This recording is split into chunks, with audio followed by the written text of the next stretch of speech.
इसके अंदर ऐसी प्रॉपर्टीज हैं और साथ फाइबर की अमाउंट मौजूद है जो हमारी गट को रेगुलेट और सबसे जरूरी चीज गट का एसिड बैलेंस करने में हेल्प करती हैं। अब पता है गट के मसले होते क्यों हैं?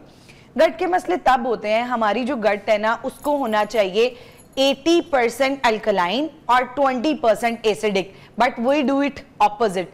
जब हम रिफाइंड कार्ब्स का ज़्यादा इस्तेमाल करते हैं, जब हम सलाद नहीं खाते, फाइबर नहीं खाते, वो तमाम चीज़ें जो ज़्यादा भुनी हुई हैं, पकी हुई हैं, वो हमारा एसिड बेस बैलेंस खराब कर देती हैं। वो क्या करती हैं, जैसे हमें 80% एसिडिक कर देती हैं, 20% अल्कलाइन। तो जिसकी वजह से क्या होता है, हम जो भी चीज़ खाते हैं वो एसिडिक होती जाती है और हमें हर खाना खाने के बाद ऐसे लगता है कंजेशन हो रही है और फिर हम फटाफट क्या करते हैं, एक पिंक रंग का सिरप या सफ़ेद रंग का साशे कहते हैं 2 मिनट में घोलें और पी लें। अब उससे क्या होता है कि एंटासिड्स जब हम लेते हैं गट और कंप्रेस हो जाती है और आपका खाना डाइजेस्ट होने में और टाइम लगता है। इसको न्यूट्रलाइज कैसे न्यूट्रलाइज किस तरह किया जाए, और मैं नेचुरल टिप्स देती हूँ कि किस तरह आप अपनी गट को रेगुलेट कर सकते हैं। एक तो सबसे पहली चीज ये कि आपने कोशिश करनी है कि प्रोबायोटिक्स का इस्तेमाल और फाइबर का इस्तेमाल एश्योर करना है। वो प्रोबायोटिक्स कौन कौन से? हाँ, सबसे पहली चीज ये है कि आप दही का इस्तेमाल करें, चिया सीड का इस्तेमाल करें, उसके साथ साथ सिनेमन स्टिक, जिंजर और लेमन, ये तमाम ऐसी प्रॉपर्टीज रखने वाले हैं। गट हेल्थ के लिए ना हमारी अम्मी हमें टमाटर कच्चे वो खिलाया करती थी, वो कहती थी थोड़ा सा टमाटर खा लो कच्चा, फिर खाना खा लो। तो वो काट के ना ऐसे ही सादे रख देती थी, कोई सलाद में, इसमें ऐसे नहीं, कच्चे टमाटर। अम्मी कहती थोड़े से खा लो, तो उसके बाद जो खाना खाना खा लो, खाने के पहले। अच्छा, बिल्कुल। टमाटर का ये चीज होता है, टमाटर के अंदर ना ऑक्सलेट्स मौजूद होते हैं, ऑक्सलेट्स और कार्टियोनाइड्स, जो क्या करते हैं कि हमारी बॉडी को डिटॉक्सिफाई करने में हेल्प करते हैं। अक्सर वो लोग जिनका वेट स्टक हो जाए, स्टमक में तजाबियत ज्यादा हो जाए, तो अक्सर कहा जाता है टमाटर का इस्तेमाल किया जाए। तो टमाटर वाकई उस हवाले से इसमें बहुत हेल्प करता है। ना सिर्फ टमाटर बल्कि खीरा, केल, कद्दू, लौकी, ये कुछ ऐसी सब्जियां हैं जो हमारी गट के ऐसे आपके पेट से क्रैम्प्स नहीं जा रहे, आपके पेट में दर्द हुई जा रही है, आपको पेट खराब हुआ है, सिंपल 2 लौंग के दाने लेके उनको चबा लें। सादे? हाँ, सादे 2 लौंग के दाने लेके उनको चबा लें। आप देखिएगा विद इन 1 आवर एक तो आपका डायरिया रुक जाएगा, जो क्रैम्प्स पड़ रहे हैं वो बिल्कुल ठीक हो जाएंगे। बाकी जिस तरह आपने जिक्र किया, इसको आप कावे की सूरत में भी बना सकते हैं, फक्की की सूरत में भी इसको इस्तेमाल किया जा सकता है। अगर अंदर पुदीना और आप जिंजर डाल लेंगे तो वो ज्यादा सूथिंग इफेक्ट। अच्छा, एक चीज है, इसमें कोशिश करनी है कि इस कावे में लेमन ग्रास ना डाला जाए।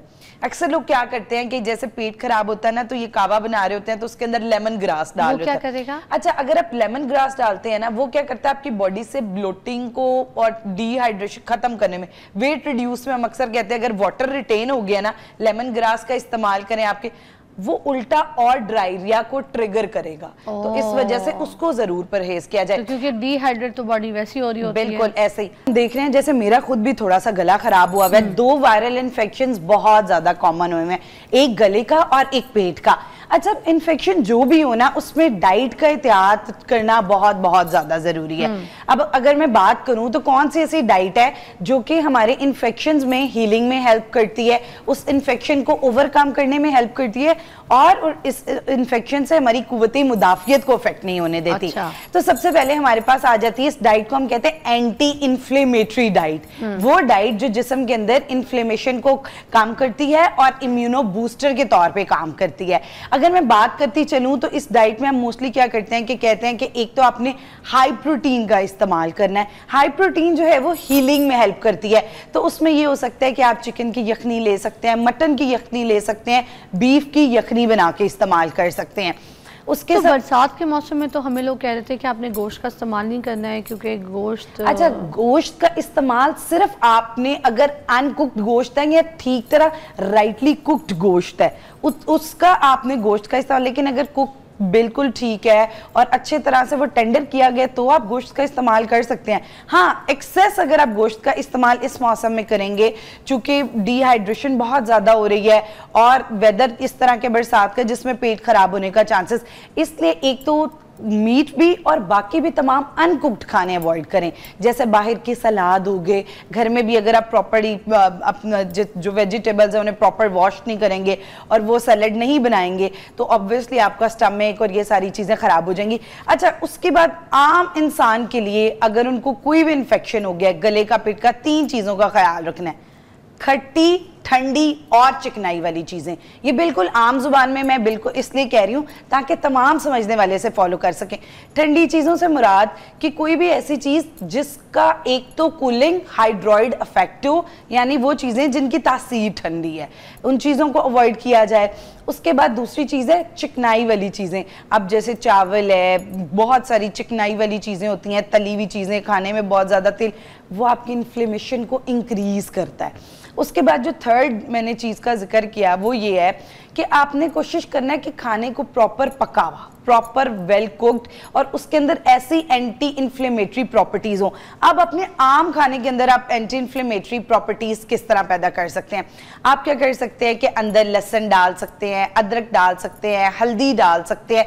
ये तमाम ऐसे फूड्स हैं जो एंटी इन्फ्लेमेशन का काम करते हैं। अच्छा, लोग स्टेक खाने जाते हैं, ठीक है, बड़े रेयर, मीडियम और वेल डन, इस तरह से 3 कुछ डिमांड करते हैं। अब ये रेयर और जो मीडियम होते हैं वो पूरे ऊपर से तो बस कुक हो जाते हैं, अंदर से तो कच्चे होते हैं। बिल्कुल। तो फिर ये नहीं तबीयत खराब करते हैं? बिल्कुल, ये इस मौसम में ये बहुत ज्यादा आपकी गट को अफेक्ट करते हैं, तो इसलिए कोशिश ये करनी है कि इस मौसम में इस तरह के रेयर कुक जो है उन स्टेक्स को अवॉइड किया जाए, बल्कि well cooked soft tender meat, वो भी क्वांटिटी का ख्याल रखते हुए कोशिश की जाए कि 60 ग्राम से ज्यादा आप नहीं दिन में इस्तेमाल करें।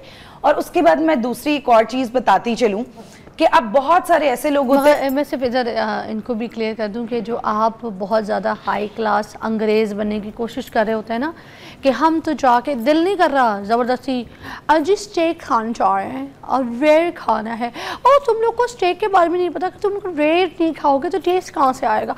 ये सारे गोरे जो है ना रेयर खाते हैं, मीडियम खाते हैं, तो कच्चा गोश्त खा के फिर मरो, यही हाल होना है, पेट के अमराज फिर भुगतो बैठ के। तो भाई ये अंग्रेज़ ना बने, जो आपको बनाया गया वही बने, चंगेज़ बने। और अगर आपको इन्फेक्शंस हो गए हैं, जैसे कि आपने जिक्र किया, अंग्रेज़ नहीं बनना, सादी खुराक पे आए। जितने आप ये मॉडर्न खानों की तरफ जाएंगे उसके अंदर प्रोसेस्ड फूड्स का लोड उतना ज़्यादा होता जाता है। ये जो सॉसेज हैं ये सब खट्टी होती हैं, अगर मैं सिंपल सोया सॉस, चाइनीज़ और डिफरेंट जो सॉसेज हैं सब मोस्टली खट्टी होती हैं और सावर होती हैं, उनके अंदर विनेगर ऐड होता है। तो इस वजह से सॉसेज इस सूरत में ख़ास तौर पे लाजमी अवॉइड की जाएँ। और उसके साथ साथ मोस्टली क्या होता है कि लोग कहते हैं कि मैंने अक्सर ये अपने, मगर विनेगर का तो सुनने में आता है कि बड़ा अच्छा होता है, बैक्टीरिया को मारता है और बहुत सारी चीज़ों के ऐसी जर्म्स जो है उनको ख़त्म करता है आपकी बॉडी के बैक्टीरियाज को। अच्छा, इट डिपेंड्स। अगर तो आपको एपिसोडिक डायरिया रह रहा है ना और आपको इन्फेक्शन बहुत रेजिस्टेंट हो चुका है तो उसमें विनेगर आपको डिस्टर्ब करेगा। लेकिन अगर आपका एपिसोडिक डायरिया यानी कुछ दिन के लिए बस 1-2 दिन डायरिया हुआ है, उसके बाद नॉजियास्टिक फील हो रही है, गट वापस नहीं आ रही अपने, फिर उसमें वाकई वो तमाम चीज़ें जो एज अ प्रीबायोटिक काम करती हैं और हमारे प्रोबायोटिक को एक्टिव करने में हेल्प करती हैं, वो बहुत ज़्यादा रोल प्ले करती हैं। जैसे कि दही है, आपने जिक्र किया, सिरका है, अचार है, ये तमाम चीज़ें हमारी गट फाइबर है, गट को रेगुलेट करने में हेल्प करता है। गट हेल्थ को ठीक करने के लिए कुछ टिप्स लूँगी मैं आपसे, मगर मैं ब्रेक ले लेती हूँ जब तक नाइट भी आ जाएगी।